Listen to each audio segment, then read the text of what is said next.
ನನ್ ತಲೆ ಮೇಲೆ ಆಣೆ ಮಾಡಿ ಇಟ್ಟು ಹೇಳಿ, ನನ್ನ ಬಿಟ್ಟು ಆಚೆ ಯಾರ ಜೊತೆನೂ ಮಾತಾಡ್ದಲ್ಲ ತಾನೆ. ಇಡೀ ನನ್ ತಲೆ ಮೇಲೆ ಆಣೆ ಮಾಡಿ ಹೇಳಿ. ಯಾಕೆ? ಇಡೀ ಫಸ್ಟ್ ಹೇಳ್ತೀನಿ. ಅಯ್ಯೋ ನಿನ್ ತಲೆಗೆ ಎಣ್ಣೆ ಹಚ್ಚಿದ್ಯಲ್ಲ, ಹೆಂಗಿಡ್ಲಿ? ಕೈ ಇಟ್ರೆ ಕೈಯೆಲ್ಲ ಎಣ್ಣೆ ಆಗುತ್ತೆ, ಜೋಬಲ್ಲಿ ಇಟ್ಕೊಂಡ್ರೆ ಜೋಬು ಎಣ್ಣೆ ಆಗುತ್ತೆ. ಓ ಇವ್ನ್ ಬಚಾವಾಗಕ್ಕೇನು ಸುಳ್ಳು ಹೇಳ್ತಾ ಇದ್ದಾನೆ. ಸರಿ ಸ್ನಾನ ಮಾಡ್ಕೊ ಬರ್ತೀನಿ ರೀ.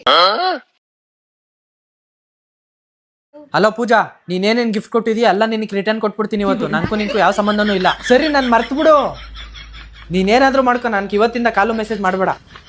ಹಲೋ ರಮ್ಯಾ ಕೇಳಿಸ್ಕೊ. ಸರಿ ಬಿಟ್ಬಿಡು ನನ್ನ.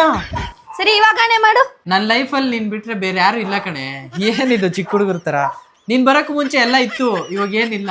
ಏನ್ ಯಾವಾಗ ನೋಡಿದ್ರು ಚಿಕ್ಕ ಹುಡುಗರ ತರ ಆಣೆ ಮಾಡು ಅನ್ಕೊಂಡು. ಸರಿ ಕಣ್ರಿ, ಸಾರಿ. ಕಾಫಿ ಮಾಡ್ಕೊ ಬರ್ತೀನಿ. ನನ್ ಮೇಲೆ ಸಖತ್ ಅನುಮಾನ ಪಡ್ತೀಯ ನೀನು. ನನ್ನ ಫ್ರೆಂಡ್ಸ್ ಬಿಟ್ರೆ ಬೇರೆ ಯಾರ ಹತ್ರ ಮಾತಾಡಲ್ಲ ಗೊತ್ತಾ?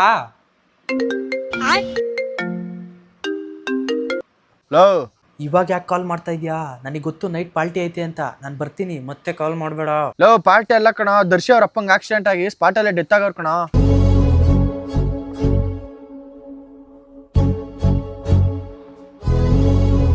ಯಾಕ್ರಿ ಫುಲ್ ಟೆನ್ಷನ್ ಇದ್ದೀರಾ? ಏನಾಯ್ತು? ನನ್ನ ಫ್ರೆಂಡ್ ಅವ್ರ ಅಪ್ಪಂಗೆ ಆಕ್ಸಿಡೆಂಟ್ ಆಗ್ಬಿಟ್ಟೈತಂತೆ. ಫುಲ್ ಫ್ಯಾಮಿಲಿ ಟೆನ್ಷನ್ ಅಲ್ಲಿ ಇದ್ದಾರೆ. ನಾನು ಇವಾಗ ಹೋಗ್ಲೇಬೇಕು. ಓ ಹೊರಗಡೆ ಹೋಗೋದಿಕ್ಕೆ ಇವತ್ತು ಈ ರೀಸನ್? ನಿಂಗೇನೇ ಗೊತ್ತು? ಮನೇಲಿ ಅವ್ರ ಅಪ್ಪ ಒಬ್ಬರೇ ದುಡಿತಾ ಇದ್ದಿತ್ತು. ಇವಾಗ ಅವ್ರ ಹೆಂಡತಿ ಮಕ್ಳು ಎಲ್ಲ ಸಿಂಗಲ್ ಆಗಿದ್ದಾರೆ. ಇವಾಗ ಅವ್ರಿಗೆ ಸಪೋರ್ಟ್ ಮಾಡೋರು ಯಾರು ಇಲ್ಲ. ಇವಾಗ ಅವ್ರು ಹೆಂಗೆ ಸರ್ವೈವ್ ಆಗ್ತಾರೆ? ಹೌದಾ ರೀ, ಸಾರಿ, ನೀವು ಸುಳ್ಳು ಹೇಳ್ತಾ ಇದ್ದೀರಾ ಅನ್ಕೊಂಡೆ. ಇವಾಗ ಅವ್ರ ಫ್ಯಾಮಿಲಿ ಏನ್ ಮಾಡ್ಕೊಂತಾರೆ? ಅದೇ ಪ್ರಾಬ್ಲಮ್.